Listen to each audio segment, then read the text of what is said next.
Hey guys, I'm doing a DVD/VHS collection video where I'm going to be talking about my favorite horror films from the 1950s. Now, I did a video very similar to this way back in 2013, but I decided to redo it. Now, I'm a collector of physical media, but in case you aren't, I'm pretty sure most of the movies I'm going to be talking about in this video are available on streaming. I know at least two of the movies I'm going to be talking about are public domain, so those you could probably find on YouTube. But the first movie I want to talk about is 1951's The Thing from Another World, directed by Christian Naby, I'm not sure if I'm saying his last name right, and produced by Howard Hawks, who is rumored to have ghost-directed some of this. Now, this is based on the novella Who Goes There by John W. Campbell Jr. Now, I have read the book, and I can tell you, the movie just takes the basic outline of the short story and basically does its own thing with it. Like, in the short story, The Thing, the alien, was a parasite that ate its victims and then took on the form of whoever it ate, whereas in this movie, they basically just made it a generic monster. Like, they took what was essentially a body horror story and made it a generic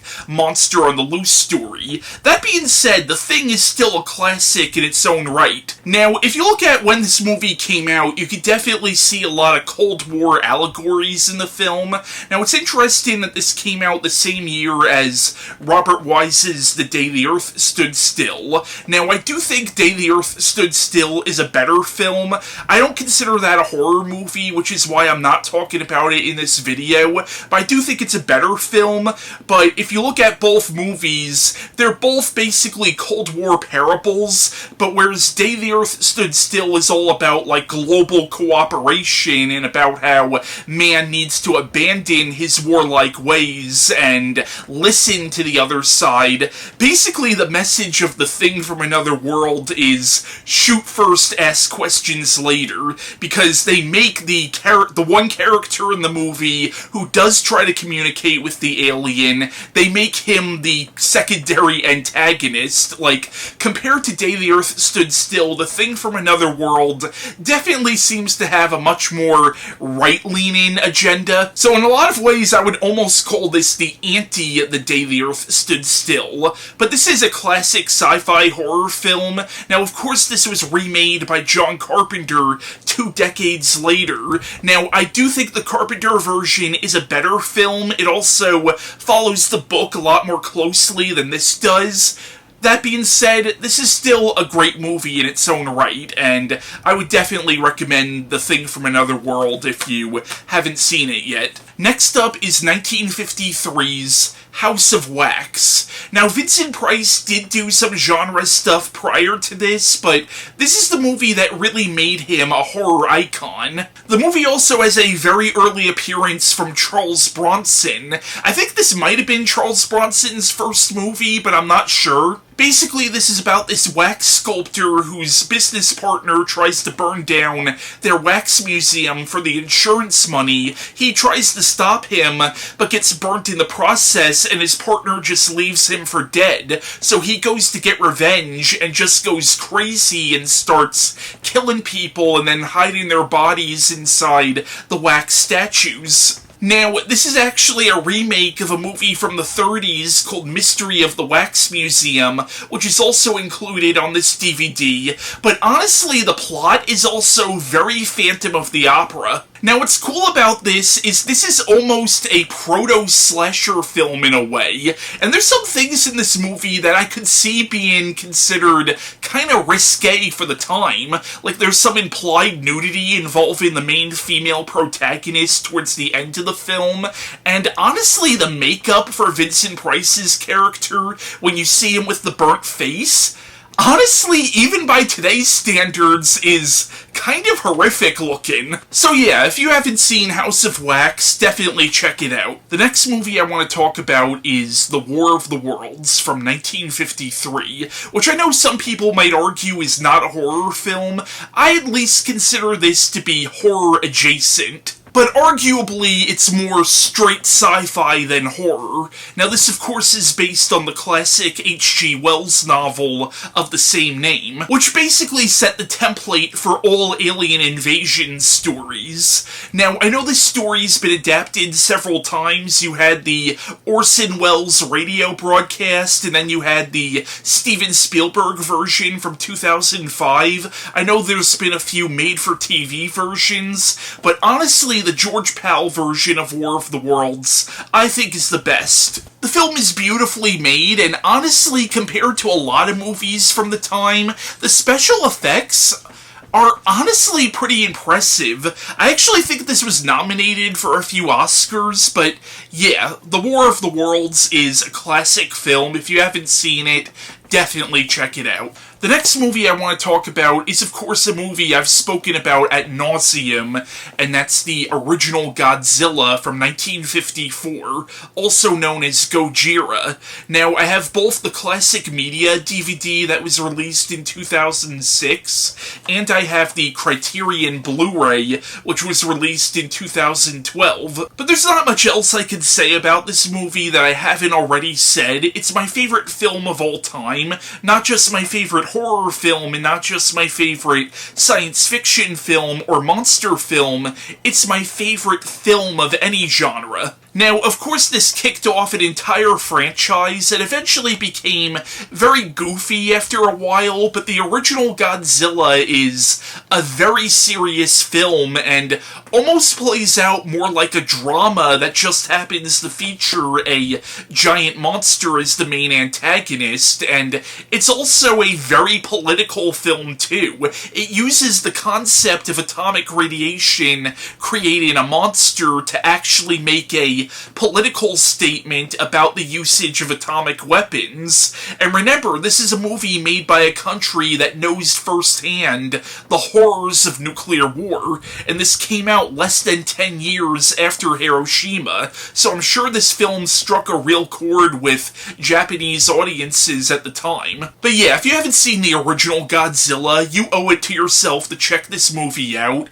It really is a classic, but again, I've spoken about this movie so many times on my YouTube channel. I have 2 separate reviews of this movie up on this channel, and I've reviewed every single Godzilla movie. If you're a follower of my channel, you should already be well aware of my opinions on this film. Next up we have Them from 1954, which I have on VHS. Now this is a very similar film to the original Godzilla in the sense that it's also about nuclear radiation creating monsters, in this movie's case, giant ants, and while it doesn't have the same pathos as the original Godzilla, it does take itself pretty seriously, and is also a fairly political film as well. And it uses the whole concept of giant ants as sort of an allegory for this idea, like, when we split the atom, did we set the stage for our own extinction? But yeah, this is a classic of its genre, and is probably the best of the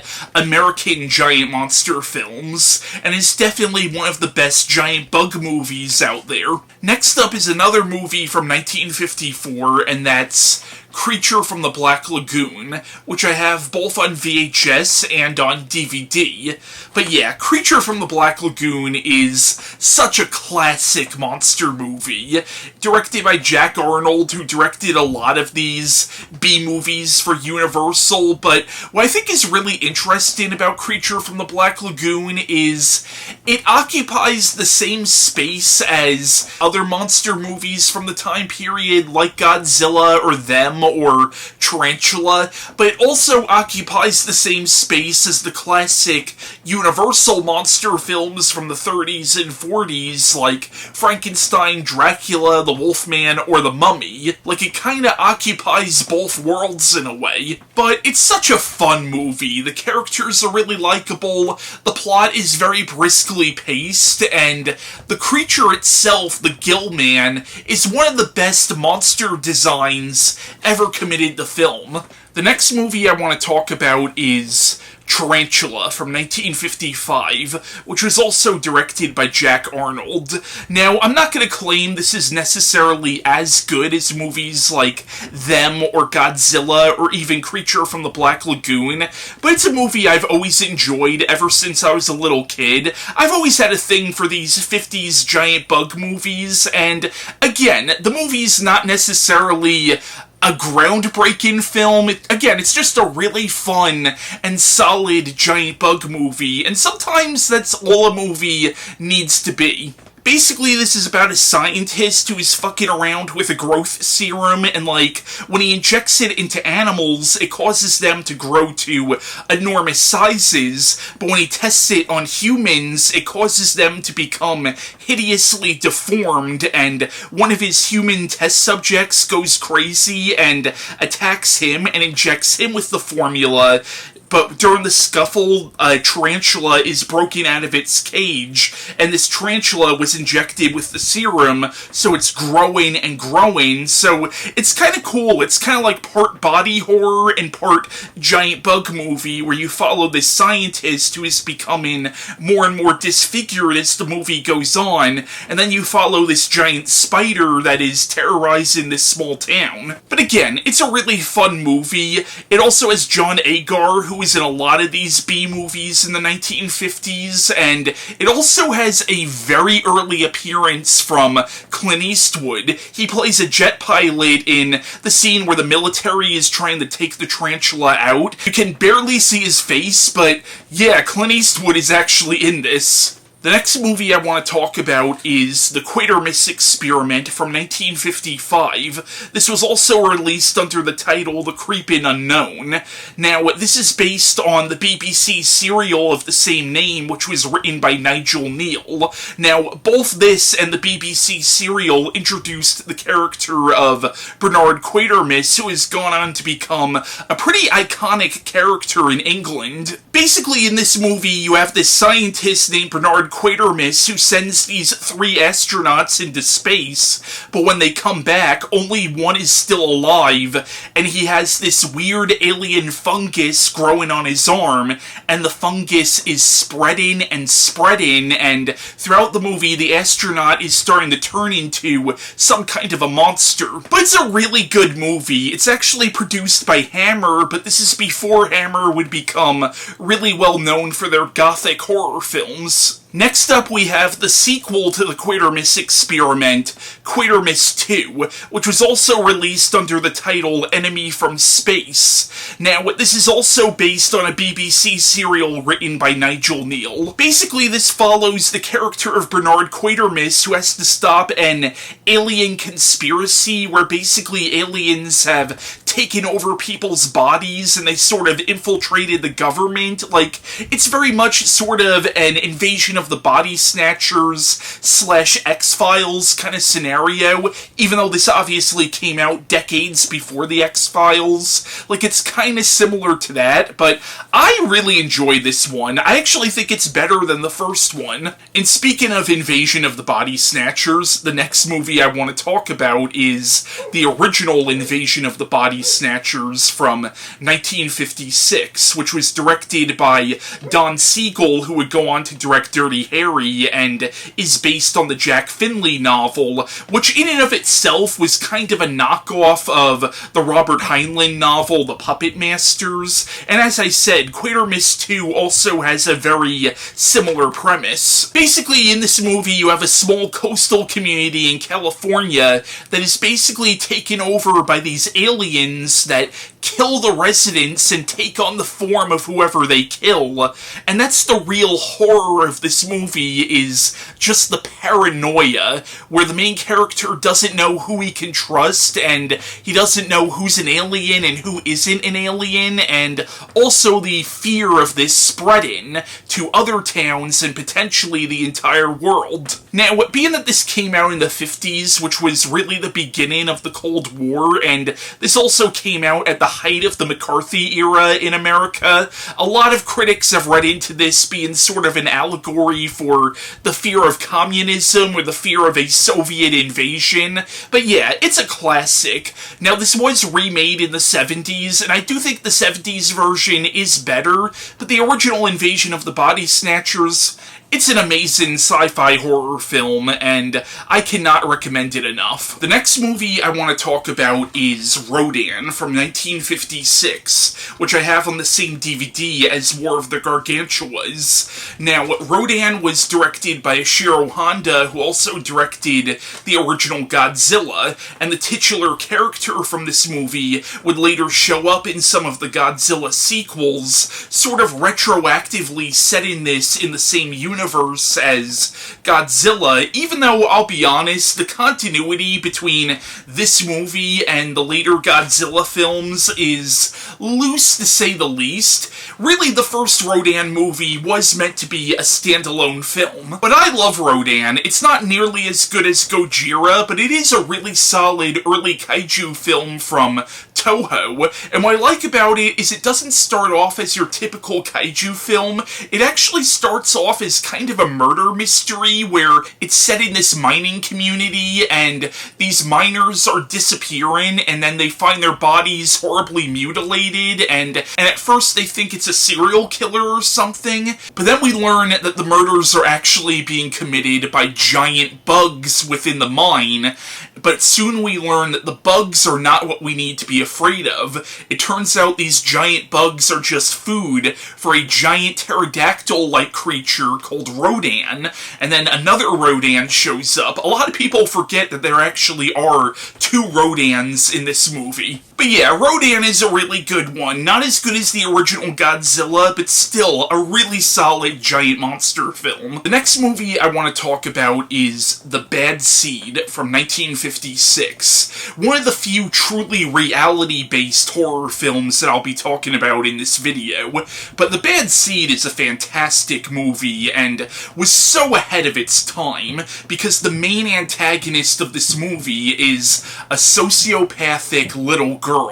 You did not see shit like that in the 1950s. But there's a real emotional core to the movie, too, because really it's a film about a mother having to deal with the fact that her child, who she loves, is a sociopath who is committing murders. But yeah, The Bad Seed is a great movie. The only issue with this is the ending is kind of unintentionally hilarious and feels very tacked on, but besides that, it is a classic. I know it's based on a book. I haven't read the book yet, although I do own a copy of the book, so I should probably check out the book at some point. The next movie I want to talk about is 1957's Curse of the Demon, also known as Night of the Demon. Now, this is based on the short story Cast in the Runes by M.R. James. Basically, this is about a psychologist whose colleague is murdered, and he starts investigating into his colleague's murder, and it appears that the guy's murder might be linked with a satanic cult, and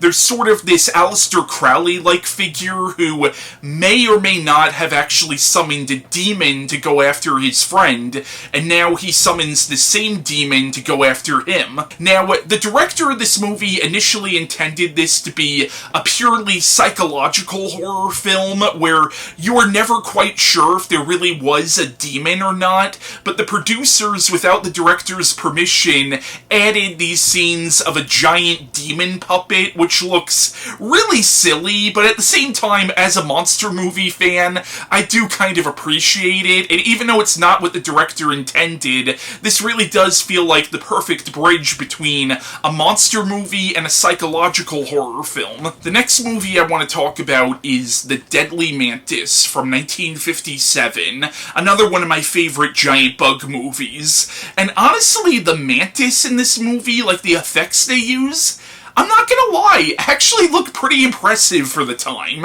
And this was one of my favorite movies growing up, but I recently rewatched it, and I gotta say, It's kind of hilarious how sexist a lot of these movies from the 50s were. Like, in this movie you have one of the main characters is a woman photographer, and at one point they're at a military base, and like, all the men at the base are ogling her, and granted, they don't say anything necessarily mean to her or demeaning, but at the same time, they all clearly want to fuck her. Like, you have a bunch of the men at the military base going, "Oh, I've never seen a woman here before," and at the end of the movie, there's a scene where after they kill the mantis, like, the main female character is approaching the mantis to take a picture of it, and she's clearly terrified to approach this thing, and the men are all kind of making fun of her, like, "Ah, look at this silly woman." Like, again, it's just kind of amazing how kind of unapologetically sexist a lot of these movies were. But still, The Deadly Mantis is a really fun B-movie. The next movie I want to talk about is The Curse of Frankenstein from 1957, which I have on this DVD set with other Hammer films. Now, this was Hammer's adaptation of Mary Shelley's Frankenstein, and even though they did the Quatermass movies right before this, this really was Hammer's first true gothic horror film, which is what Hammer is best known for. Directed by Terence Fisher and starring Peter Cushing as Victor Frankenstein and Christopher Lee as Frankenstein's monster, this is one of my favorite Frankenstein movies, and I gotta say, Peter Cushing, I do think is probably the best Dr. Frankenstein, and unlike the Frankenstein from the novel and the Frankenstein from the Universal films, who you could argue was more misguided, Peter Cushing's Dr. Frankenstein is pure evil. Like, he plays Frankenstein basically as a sociopath. Like, I think Peter Cushing's Victor Frankenstein is one of the great villain performances in film. The next movie I want to talk about is The Horror of Dracula from 1958, which I have on the same box set as Curse of Frankenstein, but I do have a standalone copy of the movie right here. Now, Horror of Dracula was, of course, Hammer's adaptation of Bram Stoker's Dracula. This is once again directed by Terence Fisher, who also directed Curse of Frankenstein, and this stars Christopher Lee as Count Dracula and Peter Cushing as Van Helsing. But yeah, Horror of Dracula is a great movie, and Christopher Lee, I think, is just as iconic as Bela Lugosi as Dracula, and Peter Cushing is by far, I think, the best on-screen Van Helsing. The next movie I want to talk about is actually a Norwegian horror film from 1958 called Lake of the Dead, which I actually have on this Blu-ray set from Severin Films called All the Haunts Beyars, which is a box set of folk horror films, which before I get onto the movie itself, I gotta say, if you're a collector, definitely get your hands on this. This is an amazing box set. Lake of the Dead is a pretty interesting one. It's almost like a proto-Evil Dead in a way, because it is that classic cabin in the woods horror story. Basically, it's about this group of people who go to this cabin by a lake, and they're investigating the murder or disappearance of this woman's brother, and it appears that his death might be linked with an old ghost story about this lake, and as the movie goes on, it appears that these people are being haunted by something, and we're not sure if the legend is true, or if this is just somebody fucking with them. But it's a very creepy and very atmospheric horror film. Like I said, I have it on this box set, but I think it's also available on Shudder if you have that streaming service. The next movie I want to talk about is the original The Fly from 1958 with Vincent Price, which I have both on VHS and on DVD, but I love The Fly. Technically, the David Cronenberg remake is better, but the original one, honestly, I think the original one is kind of underrated, and it plays out more like a love story and a drama than a straight horror film, which kind of makes what happens to the main character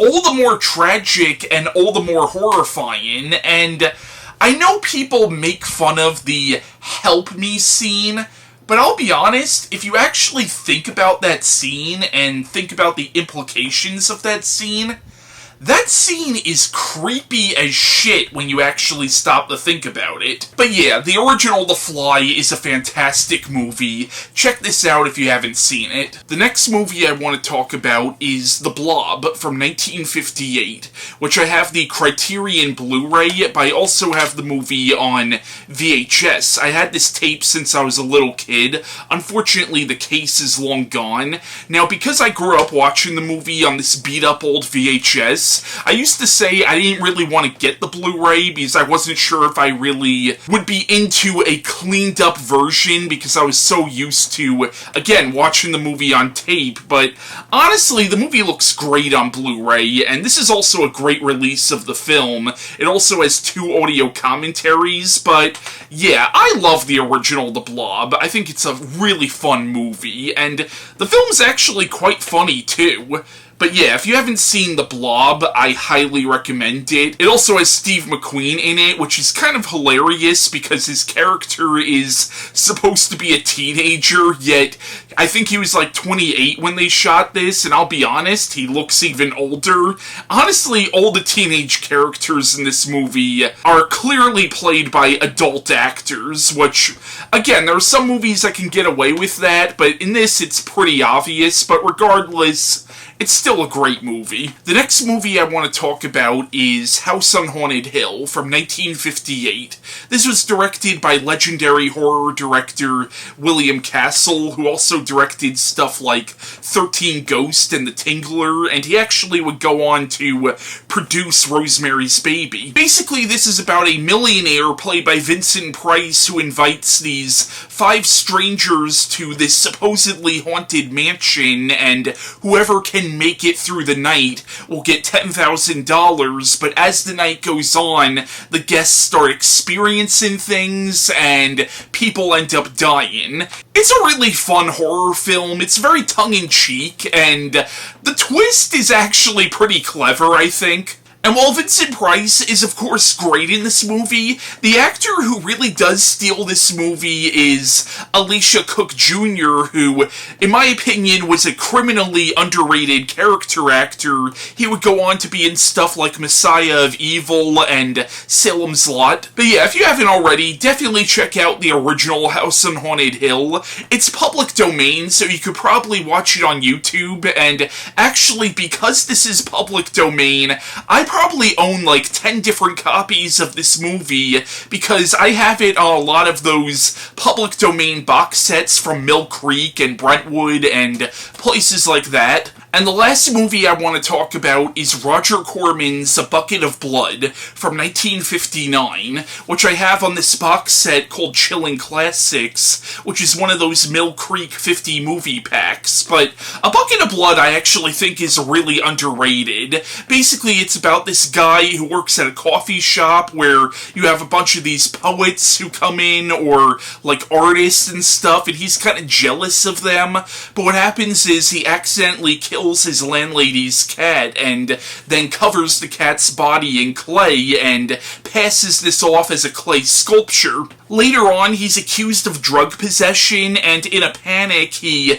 kills the undercover cop who is about to arrest him, and then covers that cop's body up in clay, again passing this off as a clay sculpture, and things only escalate from there where he intentionally starts killing people and then hiding their bodies inside his clay sculptures. This also has the legendary Dick Miller, who is one of the greatest character actors of all time. But yeah, guys, that was my list of my favorite horror movies from the 1950s. Let me know what you thought of my picks, and let me know if there's any movies on this list that you want me to do standalone reviews on. A few of them I already reviewed, but a lot I haven't, so yeah, let me know, and I hope you enjoyed this video.